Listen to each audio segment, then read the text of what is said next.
Ang Ultron Buster Armor na ito ay naging isang buhay na bangungot para kay Iron Man. Isang beses na nagsanib si Ultron kay Pym at sinubukang magsanib ng organikong buhay sa mga android sa buong mundo, nagnanais siyang pagsamahin ni Jocasta at Janet sa isang hybrid na katawan bilang kanyang kasintahan.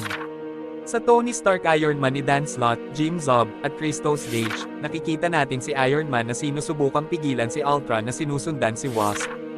Gayunpaman, nang harapin niya ang kalaban, binaril siya ng isang kidlat na nagbuklod sa kanya sa isang halimaw.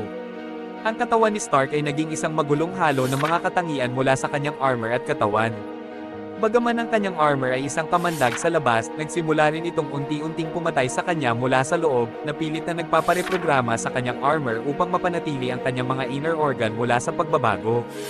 Ngunit swerte para kay Stark, ang pagbubuklod ay maaaring ibalik dahil ginamit niya ang isang nanobot upang pumasok sa kanyang katawan kasama si Janet at alisin ang teknolohiya.